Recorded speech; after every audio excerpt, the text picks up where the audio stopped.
அதே மார்க்கெட் புதிய உச்சத்தில் ட்ரேட் ஆகிட்டு இருக்கு. அதாவது இன்னைக்கு மார்னிங் ஓப்பனிங்லேயே பார்த்தீங்கன்னா 123 பாயிண்ட் ப்ளஸ்ல ட்ரேட் ஆச்சு. இன்னைக்கு நிஃப்டியோட ஹை பிரைஸ் 26,325 ரூபாய் 80 காசு. இதுதான் இப்போ லைஃப் டைம் ஹை. ஸோ அங்கிருந்து கிட்டத்தட்ட 175 பாயிண்ட் கிட்ட டவுன் ஆயிடுச்சு. இப்போ மணி 1 மணி. இது எதனால அப்படின்னு கேட்டீங்கன்னா இந்திய ரூபாயின் மதிப்பு, அதாவது டாலருக்கு நிகரான இந்திய ரூபாயின் மதிப்பு வீழ்ச்சி அடைஞ்சிருக்கு இன்னைக்கு சடனா. ஸோ அதோட ரிஃப்ளெக்ஷன் தான் இது. ஏன் மார்னிங் ஓப்பனிங்கில் ஒரு 120 பாயிண்ட் ப்ளஸில் ஓப்பன் ஆச்சு அப்படின்னு கேட்டிங்கன்னா இந்தியாவோட ஜிடிபி டேட்டா வந்திருக்கு. அதாவது இந்த ஃபினான்ஷியல் இயரோட Q2 ஜிடிபி டேட்டா பார்த்தீங்கன்னா 8.2%. இது எதிர்பார்த்ததை விட அதிகம். இதனாலேயே இந்த டேட்டா வந்ததும் மார்க்கெட் முடிஞ்சதுக்கப்புறம் இன்டர்நேஷனல் மார்க்கெட்டில் இந்தியாவோட கிஃப்ட் நிஃப்டி ஏற ஆரம்பிச்சிருச்சு. ஸோ அதோட ரிஃப்ளெக்ஷன் இன்னைக்கு மார்னிங் ஓப்பனிங்கில் 120 பாயிண்ட் ப்ளஸில் ஓப்பன் ஆச்சு. ஸோ நான் போன வீடியோவில் கிளியராக சொல்லியிருந்தேன், நம்ம புதிய உச்சத்தை தொட்டு மேலே போகிறதுக்கு நல்ல வாய்ப்பு இருக்குது டெக்னிக்கலாக. ஆனால் ஒன்று USD INR நமக்கு சப்போர்ட் பண்ணணும். அதாவது கரன்சி நமக்கு வீக் ஆகாமல் இருந்துச்சுன்னா கண்டிப்பாக அப்பர் ரேலி இருக்கும் அப்படின்னு சொல்லியிருந்தோம். கரெக்டாக அந்த பாயிண்டில் தான் நிற்குது. இந்த ஸ்க்ரீன்ஷாட் பார்த்தீங்கன்னா தெரியும். லாஸ்ட் வீக் நாம மார்க்கெட் பிரேக் அவுட் ஆகும்போது அப்பர் ரேலி ஸ்டார்ட் ஆச்சு அப்படின்னா மேக்ஸிமம் ஏறுறதுக்குள்ள வாய்ப்பு இருக்கிற ஸ்டாக்ஸ் அப்படின்னு சொல்லி நம்ம சொல்லியிருந்தோம். அதில் இன்னைக்கு மார்னிங் BBL பார்த்தீங்கன்னா 0.5% தான், அண்ட் ஸ்வராஜ் இன்ஜின் 4% மேலே, அண்ட் ஓஸ்வால் பம்ப் -2%, அண்ட் செம்ப்ரோ 4.16%, அண்ட் நார்கோ ஃபார்மா 4.5% மூமெண்ட்ல இருக்கு. இது 11 o'clock data. And USD INR பாத்தீங்கன்னா மார்னிங் 8932 இருந்துச்சு, இப்போ 8979, கிட்டத்தட்ட 50 பைசா மூவ் ஆயிருக்கு. இது ஒரு பெரிய மூமெண்ட். இதோட ரிஃப்ளெக்ஷன் தான் இப்போ மார்க்கெட்ல இருக்கு.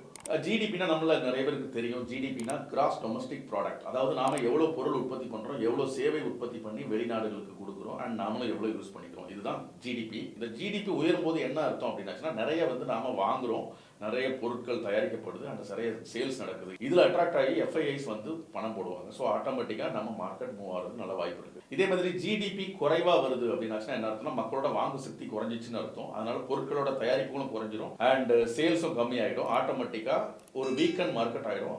FII இருந்தாலும் DII இருந்தாலும் மார்க்கெட்ல செல் பண்ண பார்ப்பாங்க.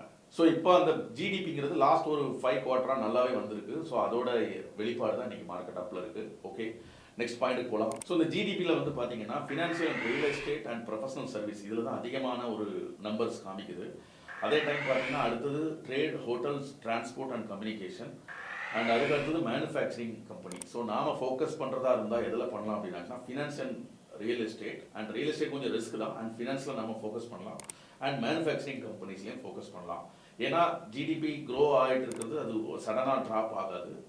இதோட ட்ரெண்ட் என்ன கொஞ்ச நாள் கண்டினியூ ஆகிறதுக்கும் வாய்ப்பு இருக்கு. இது இல்லாமல் இன்னைக்கு நிஃப்டி ஏறுறதுக்கு ஒரு 4 ரீசன் இருக்கு. அது நீங்க கத்துக்கணும்னு நினைச்சீங்கன்னா இதை தொடர்ந்து பாருங்க. Number 1, rate cuts. அதாவது வர டிசம்பர் 3, 4, 5 இந்த டைம்ல ரிசர்வ் பேங்க் ஒரு மீட்டிங் கண்டக்ட் பண்ணுது.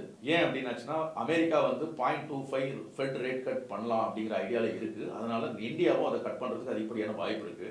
ஸோ இப்படி பண்ணும்போது அதிகமான பணப்புழக்கம் இருக்கும், நிறைய சேல்ஸ் அண்ட் ஃபினான்ஷியல் க்ரோத் நடக்கிறதுக்கு வாய்ப்பு இருக்கு. மூணாவது பார்த்தீங்கன்னா Q3 ரிசல்ட் நல்லா இருக்க போகுது. அதாவது வர்ற 3வது குவார்டர்லி ரிசல்ட்ஸ் ரொம்பவே பிரமாதமா இருக்கும் அப்படின்னு சொல்லி கணிச்சிருக்காங்க. ஸோ அதனால எல்லாருமே இப்போ பை ட்ரெண்டுக்கு மாறிட்டாங்க. பிகாஸ் ஆஃப் ஜிடிபி நல்லா க்ரோ ஆயிருக்கிறதுனால எல்லாரோட ரிசல்ட்டும் நல்லா இருக்கு அப்படிங்கிற ஒரு நம்பிக்கையில எல்லாரும் வாங்க ஆரம்பிச்சிட்டாங்க. மூணாவது பார்த்தீங்கன்னா ரஷ்யா உக்ரைன் வார் வெகு விரைவில் முடிவுக்கு வந்துடும் தோணுது. ஏன் அப்படின்னாச்சுன்னா உக்ரைன் அதிபர் அண்ட் டீம் அவங்க ஒரு பெரிய ஒரு கரப்ஷன்ல ஈடுபட்டு இருக்காங்க. அதே மாதிரி ரஷ்யா ஃபினான்ஷியலி கொஞ்சம் வீக் ஆகி அவங்களோட ரிசர்வ்லாம் விற்க ஆரம்பிச்சிட்டாங்க. ஸோ அவங்களுமே கொஞ்சம் லாஸ்ல தான் இருக்காங்க. ஸோ 2 பேருமே வீக்கா இருக்கிற போது ஆட்டோமேட்டிக்கா இவங்க கை கோர்த்து தான் ஆகணும். இதெல்லாம் நடக்கும்போது என்னெல்லாம் நடக்கிறதுக்கு வாய்ப்பு இருக்கு அப்படின்னா க்ரூட் ஆயிலோட பிரைஸ் குறையிறதுக்கு வாய்ப்பு இருக்கு. க்ரூட் ஆயிலோட பிரைஸ் குறையும் போது ஆட்டோமேட்டிக்கா இன்ஃபிளேஷன் எல்லா நாட்டிலையுமே குறைஞ்சிடும். இன்ஃபிளேஷன் குறையும் போது ஆட்டோமேட்டிக்கா சேல்ஸ் இன்க்ரீஸ் ஆயிடும்.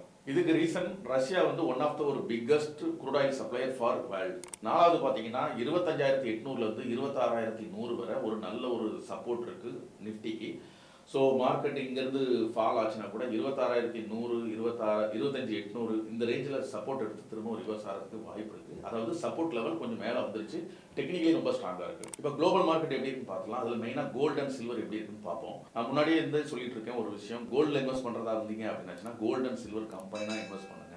ஏன் அப்படின்னாச்சுன்னா அதை விட இது நல்ல லிவரேஜில் ட்ரேட் ஆகிறதுக்கு வாய்ப்பு இருக்கு, அதாவது ஏறுறதுக்கே அதிக வாய்ப்பு இருக்கு அப்படின்னு சொல்லியிருந்தோம்.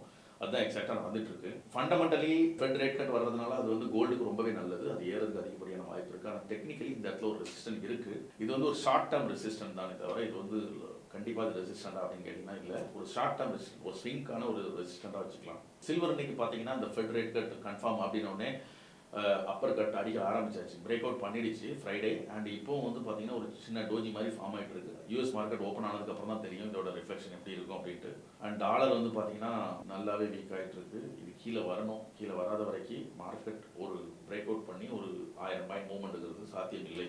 ஸோ ஒரு ஸ்டாக்ல வந்து சிமெட்ரிக் ட்ரியாங்கிள் அப்படிங்கிற ஒரு பேட்டர்ன் ஃபார்ம் ஆயிருக்கு. அதாவது கேஃபின் டெக்னாலஜி. இந்த ஸ்டாக் வந்து ரொம்பவே நல்ல ஸ்டாக்கு. ஆக்சுவலாக மியூச்சுவல் ஃபண்ட் அண்ட் இந்த மாதிரி ட்ரேடிங் சம்மந்தப்பட்ட ஸ்டாக் இது. ஸோ இப்போ பார்த்தீங்கன்னா இந்த மாதிரி ஒரு நேரோ டவுன் ஆகிட்டு இருக்கு. 1015 அப்படிங்கிறது ஒரு வீக்னஸ் பாயிண்ட். 1015 கீழே போச்சுன்னா டவுன் ட்ரெண்டு அண்டு 1200க்கு மேலே போச்சுன்னா அப் ட்ரெண்டு. ஸோ இது ஒரு நோட்டபுள் இடம், நீங்கள் நோட் பண்ணி வச்சுக்கலாம். அண்ட் இந்த சூப்பர் ட்ரெண்டில் இதுக்கு மேலே 1152க்கு மேலே க்ளோஸ் ஆச்சுனாலும் ஒரு நல்ல ரேலி இருக்கிறதுக்கு வாய்ப்பு இருக்குது. தொடர்ந்து இந்த மாதிரி ஃபண்டமெண்டல் அண்ட் டெக்னிக்கல் விஷயங்களை கற்றுக்கணும், அதுபடி ட்ரேட் பண்ணி நல்லா சம்பாதிக்கணும் அப்படின்னு நினச்சிங்கன்னா நம்மளோட சேனலை சப்ஸ்கிரைப் பண்ணுங்கள். பயோவில் நம்மளோட வாட்ஸ்அப் குரூப் லிங்க் இருக்குது, ஜாயின் பண்ணிக்கோங்க. நான் உங்ககிட்ட பேசுகிறேன்.